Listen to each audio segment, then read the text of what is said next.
สวัสดีครับคลิปที่2เจอกันในเวลา 17:40 นาที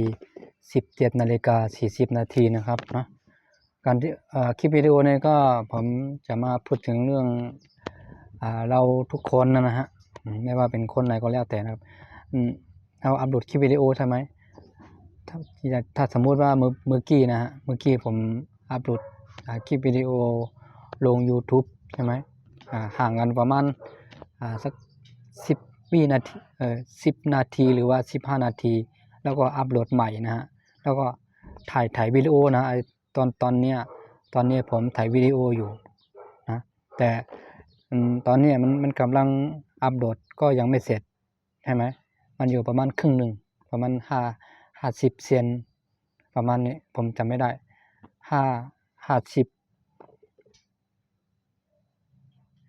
เซนเนาะพอมันเสร็จเรียบร้อยก็ถึง 100% มันก็อัปโหลดเรียบร้อยอย่างเงี้ยตอนนี้มันยังไม่เสร็จนะครับประมาณครึ่งหนึ่งนะครึ่งขนาดนี้ครึ่งนึง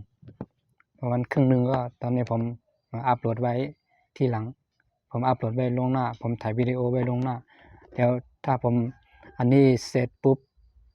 ผมจะถ่ายวิดีโอประมาณ3 นาทีนี่แหละแต่ละคลิปก็ไม่เหมือนกันนะครับบางคลิปก็อาจจะได้2 นาทีกว่า2 นาทีครึ่งอย่างเงี้ยบางคลิปก็อาจจะได้3 นาทีกว่านิดนึงนะ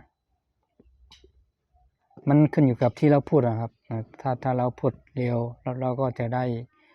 ความรู้อาจจะไม่ค่อยเยอะนะฮะถ้าเราพูดเร็วเราก็ค่อยๆพูดช้าคนฟังจะได้ฟังรู้เรื่องคนฟังจะได้ฟังทันฟังรู้เรื่องอยากจะให้ทุกคนไม่ต้องพูดเร็วนะ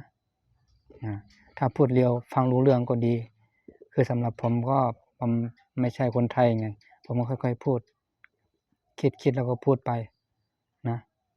คือผมก็พูดไม่ค่อยชัดหรอกนะคือผมก็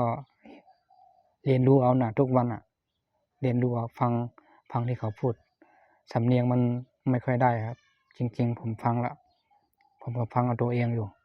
สำเนียงไม่ได้ก็ไม่เป็นไรผมก็จะขยันนั่นแหละผมขยันจะลงคลิปวิดีโอผมจะขยันฟังให้เขาฟังที่เขาพูดแบบไหนให้มันให้คนฟังเข้าใจง่ายนะฮะเรื่องนี้มันสำคัญนะครับสำคัญที่คนฟังสำคัญที่คนฟังสำคัญที่คนพูดไปด้วยนะมันไม่ใช่ว่าอยากจะพูดก็พูดมั่วๆซั่วๆมันก็ไม่ใช่อย่างนั้นนะเราก็พูดไปตามภาษาของเราหน่อยเนาะก็จะมีขนาดนี้นะครับตอนนี้ก็3 นาทีกว่าแล้วสวัสดีครับ